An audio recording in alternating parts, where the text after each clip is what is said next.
What's up, guy? What's up, guys? Chuck Silver here. We're gonna draft a very early NBA Double Dribble contest on Underdog Fantasy. So they did this with the big board in NFL when they dropped that contest before the Super Bowl of this year. But they didn't even give us like a warm up or a pre NBA draft contest. They just went straight for what is usually their flagship contest. So we still have 100K to first, but the playoff structure is completely different this year. It's the format of the Sprint NFL contest. If you haven't played that one yet, so it's basically just 2 out of 12 advance out of this pod, and then it's a 6,250 person playoff, and it's just total points scored from weeks 18 to 23. So I am about to be on the clock, and then we'll take a closer look at that structure. So early thoughts on I was curious where Wemby's going to go. His like default ADP is 5. I expect him to end up like around number 3, maybe even number 2 ahead of Giannis. We're just going to go with Jason Tatum. So I haven't gone through the rankings much. I kind of wanted to do a stream where I kind of just react live to mispricings in ADP. And one thing that has held true from year to year in NBA is that wings are very powerful. So I'm just going to go with Jason Tatum over Anthony Davis or any of these guards. Back to the structure, though. So 17 weeks in this 12-person pod and 6 weeks in a 6,250-person pod, which is insane. Min cash is $15, so you get your entry fee back. And so it's a little different to where you can kind of get a bit more of your entry fee back by advancing to round 3 and then to the finals, where here you have to place in the top 1,000 in that finals field just to get double your buy-in. And I think the top 10 payouts are pretty good. 100K to first, 10% of that to 10th. So this is a pretty good payout structure. I do wish this was like $5,000 for 11th to 20th, but with how large the final is, and this is the first time that they're doing this contest. I know they're doing it in NFL too, but I'm sure they still have to like tweak the prize pool, and they still have to pay out more places, considering how many people make the finals. So, what worked last year? What didn't work? Well, wings, very important. A couple big injuries to some guys definitely affected things last year. So, guys like Julius Randle, like last year, his initial ADP was in the 40s. And so you could draft him. If you drafted on day 1, you could draft him in the 4th round down here, which is just insane because he was up here in the mid-second round by the time the season started.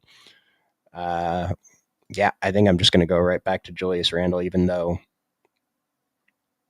I think his ADP should probably end up around here. It might fall a little bit just because he was injured to close the season. Maybe people are nervous about drafting him. But like we know Julius Randle to be one of the best fantasy producers in the NBA, and I'm just going to bank on him being healthy. And now I'm pretty strong at the wing, which is usually the position that we want to focus on the most, similar to NFL. Where you got to get your wide receivers early because at a certain point they just completely dry up. So, all the draft is going on.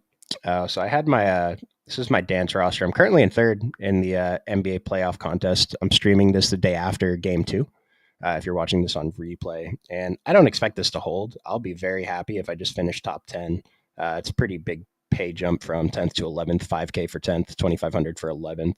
But I mean, in my dreams, I thought, I could finish top 3. But it's just got to be such a long shot. I need Gafford to not outscore Porzingis and Al Horford, but definitely need him to play like he did in the previous game, in Game 2. PJ Washington, you're doing fantastic. And then the main thing is I don't have Kyrie Irving. I have Derek White here with Luka and Drew Holiday.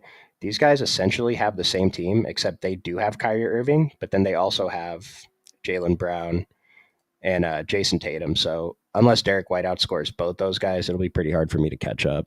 But I'll be very happy to stay here. Or, like I said, if I finish top 10, that'd be great. But looking at the early rankings, so Wembanyama at number 5. Now, if you watch the streams I did for drafts last year, maybe you remember that I was fading Wembanyama when he was going like late 2nd. And then by the time the season started, after people saw what he was doing in preseason, he was going late 1st even. And Yeah, I just bricked that one. Like in like the I was kind of directionally right in that they were resting him early in the season. He wasn't playing many back-to-backs. They kept his minutes reasonable. You know, he was on a minutes limit for most of the season, but it just didn't matter because his points per minute was insane. I mean, this is insane. A fantasy point and a half per minute in your rookie season. Now, blocks and steals are worth 3 on Underdog, so that just makes Victor Wembanyama like way better because even if he's not scoring, even if he's not rebounding, like he was getting 3, 4, 5 stocks a night, and that's enough to prop up his fantasy value. Even though he's going to go probably number 2 now this year. I think Jokic is still definitely the clear number 1 pick. I mean, he produced. I mean, it's better than Wemby. I'm not going to do the math right now. Like Embiid got hurt, so he missed the playoffs, which burned a lot of people, I'm sure, because he was one of the top fantasy producers. I mean, this on a per minute rate. I mean, just eyeballing it, it looks like it's a better per minute rate than Jokic. But him not being alive in the playoff weeks kind of kills you, which is an interesting wrinkle with this new playoff format because last year, if you're in a round in the playoffs and a guy misses a game, that was really hurtful, especially if it was like Donovan Mitchell or like, one of the guys that you definitely expect to contribute to your team that week. Where now, if a guy misses one game in the playoffs, especially if it's a guy like Embiid who's putting up 60 points in the games that he plays anyway, it's still probably, I mean, it's still going to hurt you, of course. 60 points at the end could be the difference between first and second or less, but I feel like it could be slightly less impactful. I mean, we don't have like pod luck anymore, and so you could end up in a weak pod and just advance your weak team to the finals. Or, I mean, the flip side of that is you end up in a strong pod, and your team that would have advanced in most other pods came in second just because you were matched up against one of the top teams from any of the pods. Um, so, like I said, ADP is weird. I think Cat is good. In terms of fantasy, I already have my 2 wings, so I'm just going to go for the big. And this is basically the strategy I had last year. Load up on wings, get an elite big, and then find values at the guard spot later. Now, the guys that I found value in might, I don't think they really worked out too much last year. I didn't completely brick it, but I mean, that's just part of the variance in year to year basketball. You're not going to nail it every time. So just scrolling through here, like Paolo is going end of the second round last year. He's going like this makes more sense given that we saw just how high his ceiling is and how consistently he got there this season. This is probably more appropriate. I could have definitely gone Paolo over Julius. Like these guys are fine. LaMelo was going earlier, but now there's injury risks with him, so I'm going to be pretty. It's going to be tough to pick him there. Let's see. I know there's definitely some crazy ADP values at guard coming up later, so I'm interested in taking another wing here. Don't really want to load up on 2 bigs early because it gets really restricting with who's going in your flex. You can't really, kind of takes away your ability to hit on late round guys later. Like Mikal Bridges going mid second last year, I disagreed. I kind of faded him a bit. You still got to take everyone, but worked out. I'm going to go. Yeah, I'm going to go back to Mikal Bridges. Seems like a guy whose ADP could end up higher than it is, even though he performed poorly last season. Going through these guys like Jalen Brunson absolutely deserves. I'd take Jalen over LaMelo, probably straight up right now, and then especially with because it's just I don't know Jalen Brunson. He broke his wrist in the playoffs, but he didn't really miss that many games in the regular season due to injury. LaMelo missed basically the entire season. He was a dead spot last year. Devin Booker is probably being a little disrespected, but doesn't do much other than score, so I kind of get it. Scotty Barnes, definitely. He was one of the big values people hit on last year. Dame. Steph going this late is kind of weird, but I don't know. I'm probably going to be in on him at this price. Zion looked pretty good. It's kind of annoying that they made him a big because we're already short of elite wings. I'll go look at the wings in a second, but Zion is a wing. It's not really, I mean, he plays power forward, but so does Jason Tatum, and he's very clearly a wing, right? So it's like these guys are good. Miles Bridges was a huge value last year. When this contest was drafting, uncertainty around if he was going to play, what was going on with his legal situation, but he ended up being probably the league winner outside of the first few rounds from last season, just because he was going so late and he was essentially an elite wing for most of the season. Honestly, this is probably a little bit too cheap for him when you consider the drop off after him. Like PG is great. Kyle Kuzma, I think he's an awesome fantasy producer. He worked out pretty well last season. Bi was hurt, but when he wasn't hurt, he was. This is going to be a good value for him if he doesn't, or I should say, if he stays on the court. Miles Bridges, and then it's like I feel like this is a drop off to Michael Porter Jr. Michael Porter was great, put up some great fantasy scores in the playoffs, but I wish this would go live. But it just Miles Bridges, you can give him the ball and he can do stuff. Michael Porter doesn't really have that ability. It kind of depends on Jokic getting him open and then him going and getting rebounds and some stocks. Like Jabari Smith, this was one of the guys I was super high on as a like value wing last year, and I thought he was going to do it. He didn't end up doing it, so that was disappointing. Someone just take him. So that's pretty interesting. He went 48th and Brandon Miller over Kyle Kuzma, Brandon Ingram, Miles Bridges. That'll be an interesting one. So it'll be crazy to see where the ADPs end up. Like Keegan Murray, again, he had some spike games, but on a week to week basis, he was not an elite wing by any means. Aaron Gordon could be a value. Denny was great. Denny could end up being a value, like because his spike weeks were pretty powerful, putting up 50-point games a couple in a row. I don't know. And the rest of these guys just seem fine. Like you're not excited about any of these guys, especially if they're your second wing on the team. But I don't know if you guys saw what I just saw. Jalen Johnson, ADP 104. This is super incorrect. Jalen Johnson was like one of the huge fantasy surprises. So in the preseason last year, DeAndre Hunter was going before Jalen Johnson, but a couple games into the preseason, after we saw how much of a beast Jalen Johnson was producing, his ADP jumped. He surpassed DeAndre Hunter. I was still tentative to get there because I expected DeAndre Hunter to step into that John Collins role, but Jalen Johnson did it, and he was so good. This is the clear value before ADP's update right now. This isn't even close so far in what we've seen. And the rest of these guys down here, they're just guys. Like Jonathan Kuminga was great. He ended up being a value, but it wasn't enough to help you win leagues. And that's one of the big differences in NBA with NFL. Like NFL, there are guys drafted in this range that definitely can help you win a league, but it's just with how condensed the scoring is in NBA, it's much different here. So, you just hope to hit on some of these guys and get a couple spike weeks. But it's like if Jason Tatum and Julius Randle and Mikal Bridges don't deliver this season, then this team is going to be in rough shape. So I'm a little behind at guard. Now, I love Vooch. This would be pretty good value at pick 57. Last year, he ended up around like pick 50, and he smashed that. So I'm a little surprised he's still going this late, but don't really want to double up on elite bigs without having a guard. So I'll go for Desmond Bane. This is probably a pretty good value considering he's going right next to Austin Reeves. Austin Reeves should not be going one pick ahead of Desmond Bane if the goal here is to win a best ball tournament. We get to the finals. It's a 6,000 person field. Do you really think Austin Reeves is going to outscore Bane over 6 weeks, assuming they're both healthy? Absolutely not. So Jalen Johnson just went at pick 58. His ADP was, what was his ADP? 104. So like 58 is still a bargain. So I'm going to do this room took an hour to fill. I was trying to do the stream and 45 minutes earlier than I actually did, but I missed the previous room by a minute. And so I'm going to draft as many teams as I can tonight. There's only been, what's the math here? Like 12 rooms. Is that right? 120. Yeah. So this is the 12th draft room, I think, that we're in right now. The one that's waiting is draft number 13. So I don't even know if they'll update the ADPs after, because usually they end up updating the ADPs at like 4 or 5 a.m. Pacific time. And I know that because on the days contests come out, I literally just stay up until they do that to get in as many early entries as I can, because I think I have an edge drafting while everyone is kind of operating without a map, if that makes sense.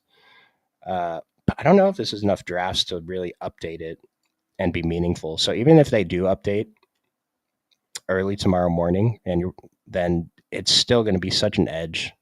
Because there's no way they're going to adjust properly. Like Jalen Johnson's going to end up with ADP 60, let's say, if they update it tomorrow, but he should probably be going in like the before pick 40. Like on a 1-to-1 basis, I'd probably rather have Jalen Johnson than Mikal Bridges for fantasy. And that might be an insane thing to say after just 1 year sample size of Jalen Johnson being really good and Mikal being really bad. But I mean,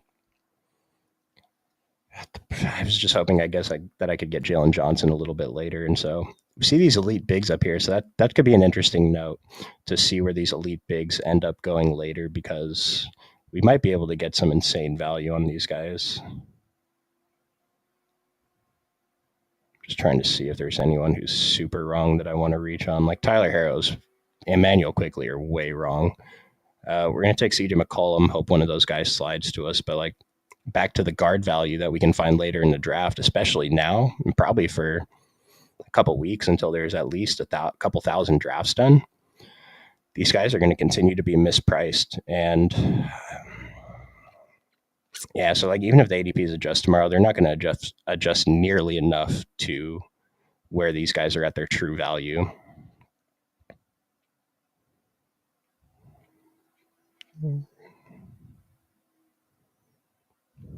Like there could be some value in some of these guys, but nothing super big. I don't know if you guys follow Winky Christ on Twitter. He does like the 10 takeaways from the NBA every night. I think it gets reposted by Underdog now. Shout out to him. He posted some really wrong ADPs. Jamal Murray 62, Anthony Simons 92, Jalen Johnson 104, Jonathan Kuminga 109, Keontae George 156, Trey Murphy 161. Like this guy can put up 50. Trace Jackson Davis 162, and then guys that are currently like unranked, so they're probably going a bit undrafted right now, unless people are aware or follow Winky Christ. Tari Eason, Derek Lively, Shaden Sharp, Bilal Coulibaly, Vince Williams Jr. It's definitely some names that I'm going to be interested in looking at towards the end of the draft. Bilal Coulibaly is one especially. I mean, I don't know. I browse Twitter a lot, and there was a video of him looking really good in just a workout, and so it's going to be a guy that I might tack on at the end of drafts.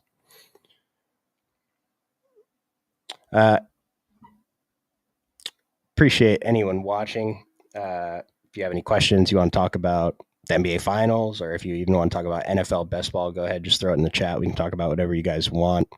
Driving solo right now.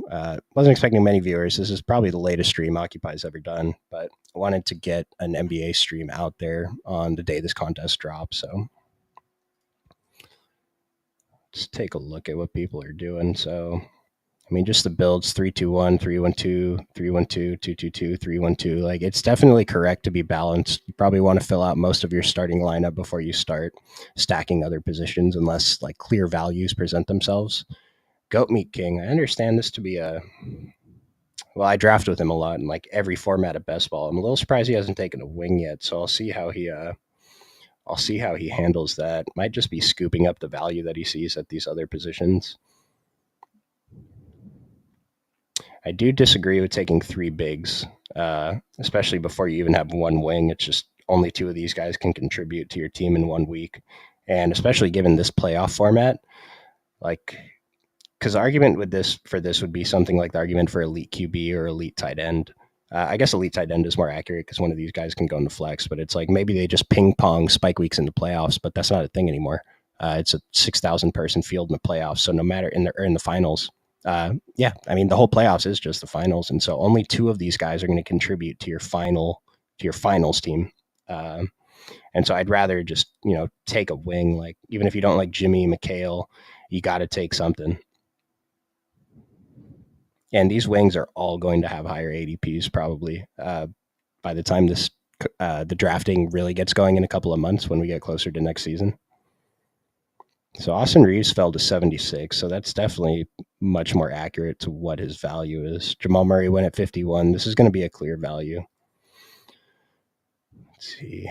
Don't want to get another guard. Unfortunately, Bradley Beal is not a great fantasy producer. He was okay in Phoenix. Terry Rozier was awful in Miami.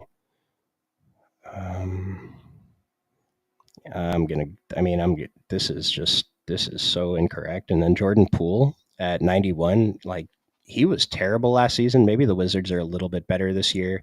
He won't be asked to do as much. Maybe he'll play slightly more efficiently, but this is like he didn't fail last year. He wasn't a fantasy point per minute guy, but he just, I mean, on a point per minute basis, he barely underperformed what he did the previous year. The previous year, he was barely over a fantasy point per minute. This year, barely under it. And so I think people's expectations were just too high. Like if he does this again this year, this is probably fine for his ADP. Colin Sexton was going at 2 times this ADP last season. He was one of the guys we were targeting late in drafts. Scoot, I mean, I was taking a lot of Scoot last year. I was probably wrong overall on him, considering what it ended up being, because he got all the minutes towards the end of the season. Didn't do, I mean, he did something with them. He didn't do a lot, though. Like Cam Thomas could end up being a value again. This guy was going in like the 180 range. So many guard values. So, like I said, if you guys are watching this video in the first week that this contest is out, I think just draft and just get your guys. If you're going to draft more than a few teams, you can focus on like everything else later. The whole point right now is early ADP value. Dang, maybe I should have taken Quickly instead of No, Anthony Simons is fine. He's the guy on his team. I was hoping to get one of Quickly or Tyler Harrow on my next pick, but these guys, Goat Meat King went with Aaron Gordon for his first wing, and then another guard. Russell Westbrook on the Clippers. This is for sure too early. There's just no value here. This will be a full fade for me, unfortunately. I like Russell as a person, but this is wrong. So it's like a clear drop off in wings here. Like who even has it? Jeremy Grant. If he can stay on the court, Jeremy Grant could be one of the stronger wings in this range. I'm gonna actually go for Jonathan Kuminga here. Just hope that a young player takes another jump. Hopefully, maybe his role grows as Golden State gets older. But I mean, either way, took him 21 picks ahead of ADP. Like it does not matter right now. Rather have Jonathan Kuminga for this season than Keldon Johnson. I will say the argument for Keldon Johnson is he could get traded. A lot of rumors about Darius Garland to the Spurs, and he would be the main trade piece, I would think. And so is Keldon Johnson on the Cavs even? Like, is that worth much? I don't know. Cavs have a lot of good players, even if Darius ships out. So I just mentioned, I don't love Bradley Beal, but this is a pretty good value if he's gonna be available this late. And I was curious where the first rookie would go. Alex Sarr, projected number 1 pick. He's like a Wemby Jr., also from France, right? I think another right guy. Let me just double check. Yeah, 7 foot, 19 years old, center. I mean, he's probably just going to go number 1. The Hawks have the number 1 pick now. We'll have to see if they end up keeping it or if they end up moving some stuff around, making a decision between Trey and DeJounte. Where did DeJounte go? DeJounte went 30. Okay, that's probably correct. Cade might be a value at 39 too. This kid was awesome. I'm just going to be jumping back and forth. Like, since I haven't seen ADPs, if I see something interesting, I'm just going to probably jump to it. Appreciate anyone watching. I know it's very degenerate behavior to be drafting teams for next NBA season when this NBA season hasn't even ended yet, but I hunt for like value, and there's definitely value to be found in these drafts right now. Like this. So what this guy did here, Victor got a strong wing, Scotty Barnes, I guess your anchor guard, Damian Williams. Wow. Damian Lillard. Sorry, Dame. With 2 wings here. And then 3 of these like strong value guards who could definitely ping pong weeks in the regular season. This is a really good roster construction right here. Shout out to Gregory 5'11", doesn't even have a badge.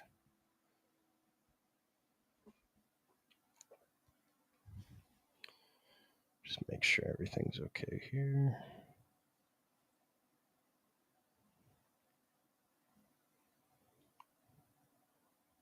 And even double check that I was live, so that was lucky. We are live, I believe. Let's see. Jalen Duren, like this guy started out the season so strong, and then he kind of petered off. But This is going to be another big man value. Yusuf Nurkic ended up being a pretty crazy value at his ADP last year. I mean, you'd rather have one of these guys up here, but if you didn't, or you need someone to fill in a week, Nurkic was pretty good.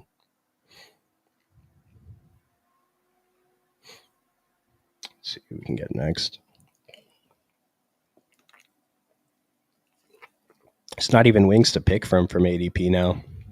If you're behind at wing, it's like being behind at wide receiver. You're just, but it's even more magnified in NBA because, like I said, a late round receiver can catch a 90-yard touchdown and score a bunch of fantasy points on one snap. But in the NBA, like if a guy's playing 25 minutes, they're probably not going to get there.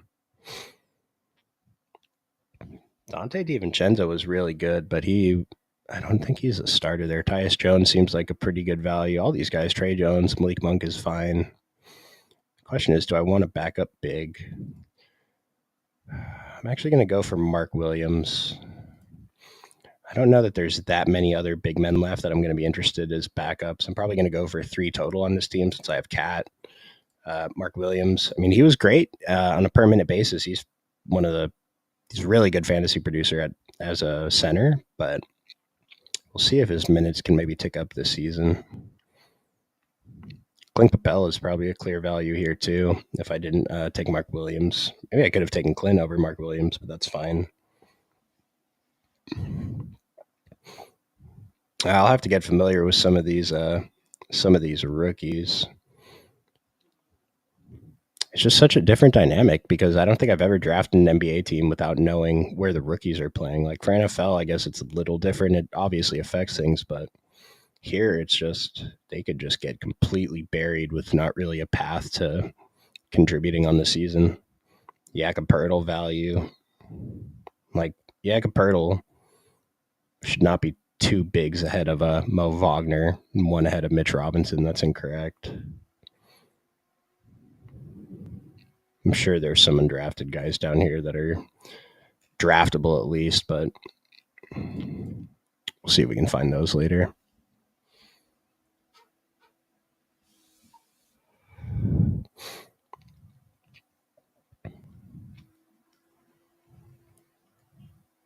I'd be pretty happy to get Tyus Jones here. He's pretty fantastic for Washington. I mean, point per minute guy. He showed some spike weeks. Maybe he'll get better this season, but we still need guards that can contribute since we're a little bit behind at guard. I'm not as worried about wings. I'll just see if I can tack on like a. Yeah, we're just going to take Trey Murphy. 15 picks at pick 128. Yeah, we'll probably just take him with our next pick. He should be ahead of every single other person on this list. Chris Middleton is probably a value here too. Last season he was coming off the injury, was on a minutes cap. He shouldn't be this year. He's another year older, which isn't great, but guys don't fall off quite as hard in the NBA, and he was better than a point per minute guy last year. Herb Jones seems fine. Andrew Wiggins, I held out hope on this guy for so long, and he just kept crushing it. So I already have Jonathan Kuminga. I'm not really going to consider him on this team. Like, not that it's bad, but I already have a question mark on Andrew Wiggins, and I'd rather just assume Jonathan Kuminga takes a step up. Yeah, I mean, if you want to take that shot on DeAndre Hunter, I'll probably be drafting a bunch of them in the last round of drafts if no one else wants him.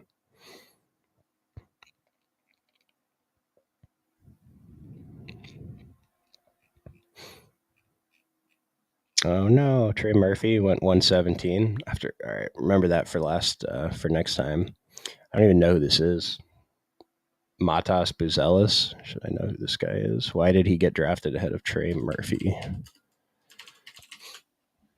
Well, the other guy might not have seen Trey Murphy down there. He's a Lithuanian American, played in the G League. He's one of the top players in the class. But where is he getting drafted?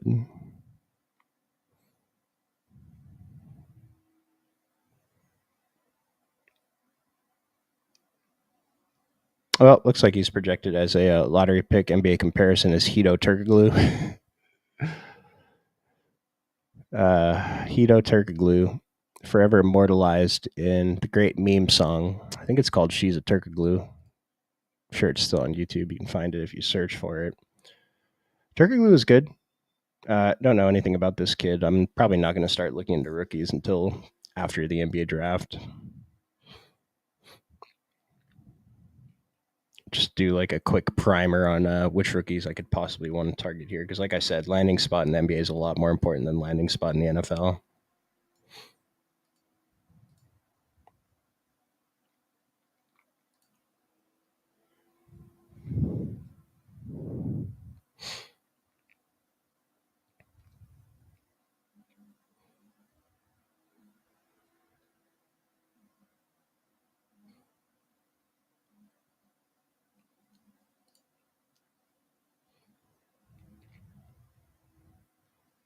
No wings. Like Cam Johnson's fine if you need a wing right now.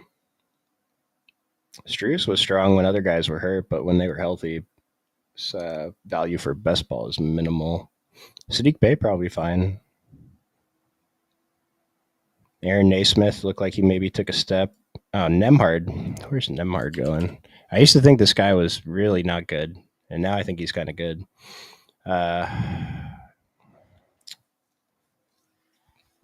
Wasn't a great producer. I mean, the games he went off were the games without Tyrese Halliburton, and I mean, we got to expect him to play next to Tyrese Halliburton for the entire season. But this could be like a last round target without an ADP. But I guess I'll see who else is available. Might not need to go that deep.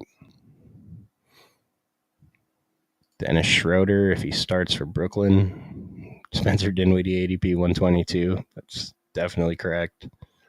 Clay, disrespect on Clay.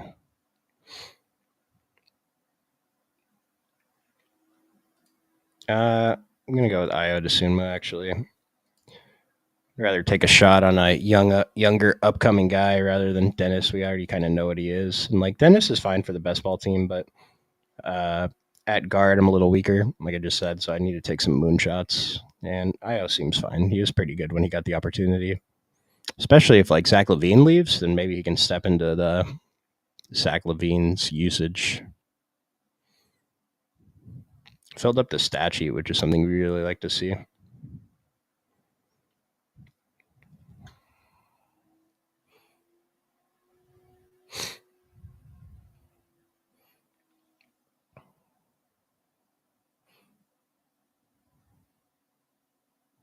Oh, shout out to Occupy Fantasy. This we are doing. Oh, let me actually make my pick before I do the spiel. Nas Reed was fine, but his value is just when Gobert Cat goes down. I don't know. I'd rather have Jakob Pertl. Probably take Jakob Pertl as my third big here.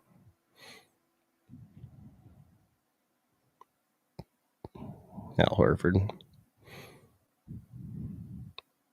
To me, Jakob Pertl sticks out pretty hard in this group. We know he's probably, pretty good certainty that he's starting.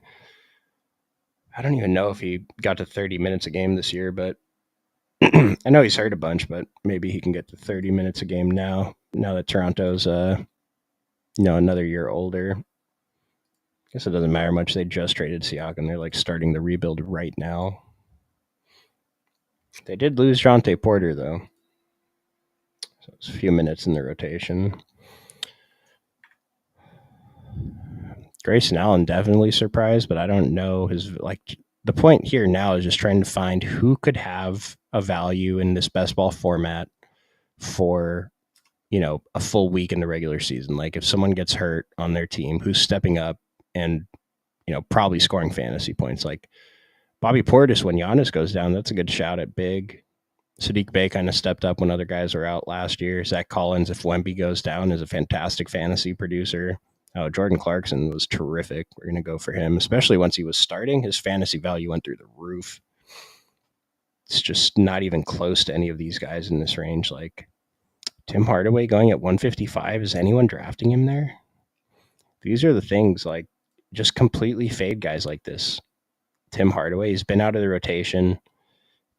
He was out of the rotation towards the end of the regular season. He's out of the rotation now in the playoffs. There's no value in drafting him. And other people are going to. Like in a couple months, his ADP is going to be in the 200s. And so no one's going to click on him, thinking they're getting an ADP deal. But here today, someone's probably going to draft him. Like, no one's fallen too far. Grayson Allen's 30, 40 picks past ADP almost. Like he's going to get drafted. There were a couple guys I wanted to see where they went. Shaden Sharp, wow, undrafted guy going at 126. Sharp called D Corral. This guy reads some, well, probably follows Winky on Twitter. Bilal, Sharp pick too. And so what Goat Me King did here, taking the three bigs, the three good guards, and then trying to load up on wing now, it's just, I have Jason Tatum. He's going to average 50 fantasy points, and I'm going to get that every week. Like Julius Randle's going to average 40 plus fantasy points. I'm going to get that every week. Mikal Bridges, is up in the air, but like none of these guys, maybe these guys with the stocks, this is actually a pretty sharp, what do they call it, double tap right here with the Thompson twins, because blocks and steals are worth so much. We know that they're capable of filling up the stat sheet. So yeah, maybe they can, they'll definitely help contribute at wing, but I still don't think it makes up for just having these points there. And then like our Anthony Simons, CJ McCollum, Desmond Bain, that much worse than Anthony Edwards and Tyrese Halliburton. I mean, there's a difference, but I'd rather have these guards with these elite wings than these guards with these wings. Jerace Walker, speculative pick, doesn't seem like the worst. Rob Dillingham got drafted over Jordan Clarkson. This dude was putting up 40 a game. So, at least in terms of quantity, we're pretty strong at guard. I feel like any of these guys could contribute over is it still over 1 week or 2 week period? Can't remember if it's over 1 week or 2 week period, but either way, it's the same thing for this purpose. Just need a couple more wings to add on in case they need to fill in during some injury weeks, or maybe Jason Tatum only has 2 games in a week, someone else has 4. If Jason Tatum averages 50, it's 100 points. If I can find someone to average 30 points over 4 games, it's 120 points. So plus 20 points to my team, very important. I don't go in that deep. Like, all right, Jason Tatum has 2 games this week. I need to find someone to fill in. It's a little bit too much. I will be diving into so with this new playoff format, I mean, the first thing I think about is games over that entire 6-week period, which teams have how many games. And then on a so I think I don't know if it's going to be, because I can't imagine I guess I need to look up the sprint rules, because now I'm not sure if it's like 3 2-week scoring periods in the playoffs or 6 1-week scoring periods, or if it's just one straight up scoring period where just you get, only one guard or only 2 guards, 2 wings, a big, and then your 2 flex contributing for the entire finals. It doesn't seem right. I think it still should be over the, multiple scoring periods during the playoffs. So let's assume it's multiple scoring periods during the playoffs. It's like some teams are going to have 7 games over a 2-week span. Other teams are only going to have maybe 4 games over that 2-week span in extreme cases. And so the 7-game player, just if their points per game is pretty close, that guy's going to be very valuable. And so planning around that, knowing maybe Jason Tatum only has 4 games in one of the playoff scoring periods. So I got to make sure that like Julius and Mikal both have 6+ games in those weeks to kind of make up for that, since I'm probably not going to have Jason Tatum contributing for that scoring period. It's going a little deep, though. We'll do that later in the summer. Right, like I said, right now, just focus on getting ADP value on guys. Like, it's all just a bunch of guards that mostly no one wants. So at this point, ADP hasn't mattered much, but it definitely doesn't matter now. Jabari Walker. I'll take a shot on Jabari Walker. If he is what he was last season, it's probably not going to be great. But if he can take a little bit of a step, a little bit of a jump, then it's going to be pretty good. Yeah, I guess I'm going to want to get more familiar with the rookies earlier than I thought, because At this point, just take shots on rookies. Like taking shots on rookies is a pretty good strategy if you're like pretty indifferent with a lot of the guys left.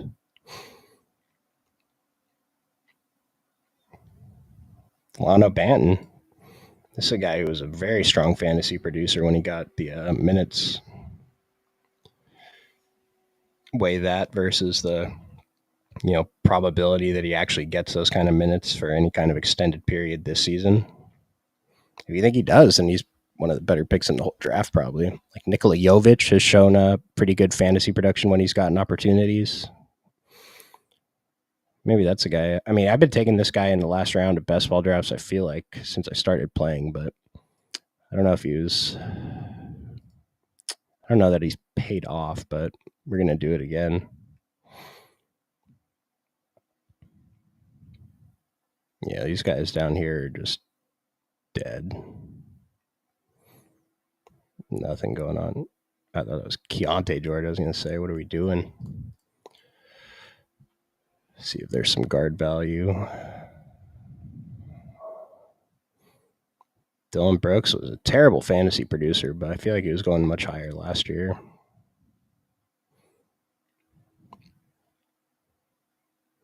TJ McConnell was one of my last round clicks last year. I don't know that it actually mattered.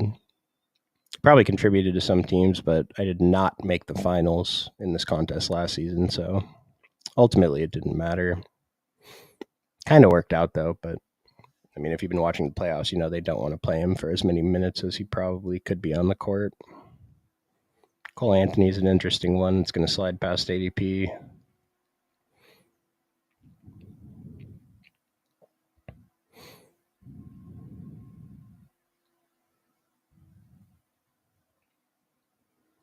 Brogdon was an interesting pick last season too, but then he was hurt in the playoff week, so it didn't matter. Helped you advance for sure. THT was a popular last round click that also probably didn't work out at all. It's just tough. Like even more so in NBA than NFL, your last round picks are just not going to contribute points most of the time. And that's okay. Just hit a couple in your portfolio, and that's all we're really trying to do. So I have my three bigs. Let me just double check. 2 picks left. I'm gonna go with. Let me just make sure Jovic is the wing I want. Rui is Rui. All right, I'm gonna take Rui because his situation could change. Like if LeBron leaves the Lakers, Rui's definitely gonna have a bigger role, more fantasy production. So I could have taken the long shot in Jovic, but I have the opportunity to do that all summer. Got 1 pick left. It's only 16 round drafts in NBA, so drafts are quicker. If you're trying to get in a draft next couple of days, they're probably going to be slow. Like I said earlier, like there's been so few drafts that have fired for this contest. I don't even know where it is. 146. What was this draft? 144. So there's like 2 people waiting for the next draft now. It's going to take forever. But if you're, working on your computer anyway, like I am all day, just have the draft open in the other screen, even if it takes an hour to fill. It's not like you're sitting around waiting for it. You're working on other stuff. So just have your notifications set up, right? Because that's one thing I really wanted to focus on more this upcoming seasons is just taking advantage of early ADP value. And I think I kind of did that with Superflex. I don't know that my thought process was right because I'm thinking about it now. And I think I would have done that a little bit differently. But I mean, that's why we do it. We learn, right? As long as you can adjust to mistakes and admit that you probably made a mistake, were wrong about something, then you're going to be fine. I'm going to take a guard for sure with this last pick here. It's just who can contribute over a couple week period. The problem with most of these guys is just minutes. Like Cole Anthony, great per minute guy, but even when the starting point guard's out, he's not just inserted into 30 plus minutes a night. So it makes it tough. I'm just trying to see if there's anyone I can take a shot on. Terrence Mann, no. Gabe Vincent, no. This is going to get gross. There's just no one. I'm just going to take Mike Conley. I feel like he scores the most fantasy points out of anyone in this group this year. So, if nothing else, everyone else gets hurt at Mike Conley. We got him 50 picks past ADP, but 184 is definitely closer to correct than 135 is.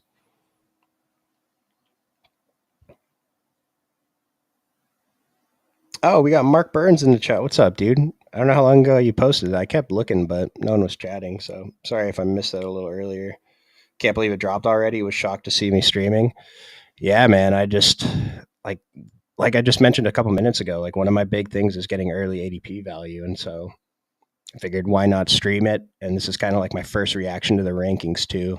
And so it'll be interesting to see what I decide or what I change my mind about, and just how the ADP develops over the next couple of weeks, next couple of months. Um, and so, like, I'm probably going to try and get as many drafts as I can over the next week or so. And then I'm going to cool off on drafting until next year's schedule is revealed.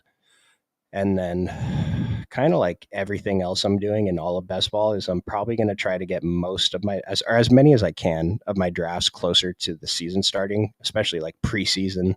Like Wemby last year, we got some confirmation he was really good at basketball. Like we already knew that, but like you could have gotten some early ADP value on him. So just drafting early, capture ADP value while maintaining, like while staying with the structure that we know to be good. Early wings, probably want an elite big, and then just take mid round, later round guards.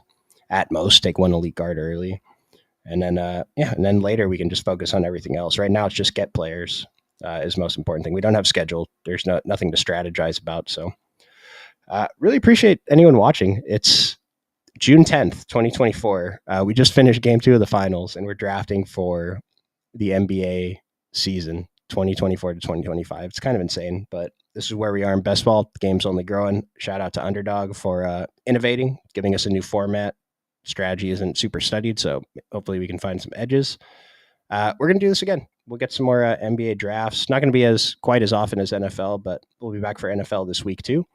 So appreciate you guys. I think I'm actually on with Chris tomorrow at 8:15 EST, 8:30 EST, one of those times. So look out on the channel to get the notification. And we'll see you guys next time. Appreciate you. Thanks.